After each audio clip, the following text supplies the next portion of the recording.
Hello mothers and teachers. Welcome to I am Learning Studio. Today I am going to share an idea how I make these flashcards. Very simple and easy to make.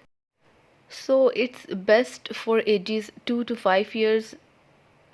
So you can make these flashcards at home easily and start teaching your toddler with the sounds of alphabets. I hope you will like it. So let's start the step-by-step procedure.